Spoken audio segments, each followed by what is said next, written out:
Welcome, class, to today's Explainer. We're going to be stepping into the shoes of historical medical examiners. You've all heard about the fall of the Roman Empire, right? But if you actually dig into the historical record, pinpointing the exact time of death is, well, it's incredibly complicated. So get your scalpels ready because we are going to perform a historical autopsy to deconstruct this massive myth. Let's start with a really basic question. If you open up your standard textbooks, when did the Roman Empire actually collapse? The truth is, there isn't just one agreed upon date. It depends entirely on how you define an empire and what you actually consider a fall. Are we talking about a single, massive, catastrophic event, or more of a slow, agonizing sickness? Here is our syllabus for today.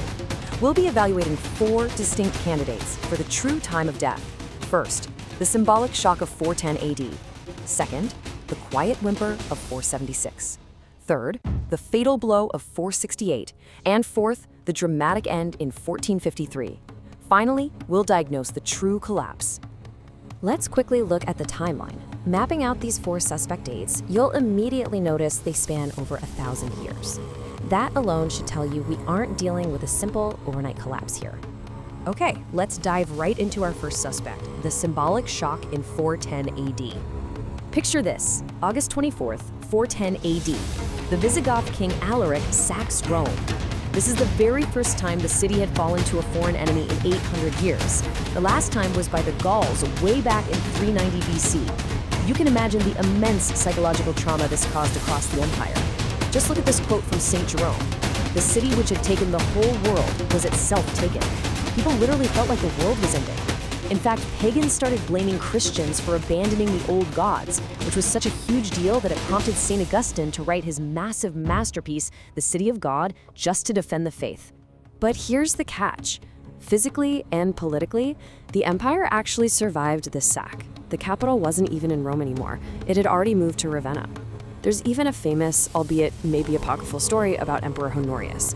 When he was told that Rome had perished, he was totally devastated, until someone clarified they meant the city and not his beloved pet chicken, which he had ironically named Rome. He was basically just relieved about the chicken. Whether that's entirely true or not, it hits the nail on the head. The empire politically survived because the city of Rome was simply no longer the strategic heart of the state. Moving on to suspect number 2, a quiet whimper in 476 AD. Now, 476 AD is the date most general history books cite as the absolute end of the West. But look at the stark contrast in how we interpret this. The traditional Roman view paints 476 as this catastrophic, fiery end to a 1,000-year civilization. But modern scholarly view, it reveals it was actually just a quiet transition of management to Germanic kings. The regular people living through 476 definitely didn't wake up feeling like their world had just ended. Here's what actually went down. A Germanic warlord named Odoacer simply walked into the palace, deposed the teenage Emperor Romulus Augustulus without a single fight, and essentially forced him into early retirement. He sent him off to a luxurious villa with a massive pension of 6,000 soldi. That's it, no dramatic last stand. Odoacer didn't even bother claiming the title of emperor. He just called himself King of Italy and paid lip service to the Eastern Roman Emperor over in Constantinople. It wasn't a cataclysm at all, it was literally just a transfer of management. Which brings us to section 3. The fatal blow in 468 AD. So if 410 was just a psychological shock, and 476 was basically a quiet corporate buyout, what actually killed the Western Roman Empire? Class, the answer lies in the Vandal crisis. Under King Alaric, the Vandals captured North Africa, specifically Carthage, in 439 AD. This was arguably the most important real estate in the entire Western Empire. Losing it stripped Rome of its wealthiest province, its massive tax base, and the vital grain that literally fed the capital. Without tax revenue, Rome couldn't pay its professional army. Without that army, they had to rely on unreliable mercenaries. The West was bleeding to death. Oh, and the Vandals even sailed over and sacked Rome ruthlessly in 455 AD, just for good measure. The Romans absolutely knew that without North Africa, they were doomed. So, to take it back, the Eastern and Western empires actually pooled their resources in 468 AD for a massive all-or-nothing gamble. They spent a staggering 120,000 pounds of gold, that is 46 tons of gold, basically bankrupting the Eastern treasury, all to build a huge invasion armada of over 100 ships and 50,000 men. It all came down to the Battle of Cap Bon, and it was a complete disaster. The Roman commander Basiliscus hesitated. Instead of pressing his overwhelming advantage, he anchored his fleet near Carthage and accepted a 5-day armistice from the Vandals. Just an absolutely catastrophic mistake. The winds shifted, and the Vandal king Gaiseric used those 5 days to prep fire ships. He sent them sailing right into the heart of the densely packed Roman fleet. The result? Absolute devastation. Over 10,000 Romans died, the fleet was completely scattered, and the invasion utterly failed. And this right here brilliantly illustrates the real death of the West. The permanent loss of North African grain supplies completely destroyed Roman economic stability. The West was now flat broke, with no navy, no army, and literally no way to feed its people. This systemic destruction of their economic and military survival meant the empire was essentially a walking corpse well before 476. Now for our final suspect, Section 4, the dramatic end in 1453 AD. Let's fast forward a whole millennium to look at the fall of the Eastern Roman Empire, Byzantium. Because remember, the eastern half of the Roman Empire actually survived the chaos of the 5th century and kept right on going for another 1,000 years.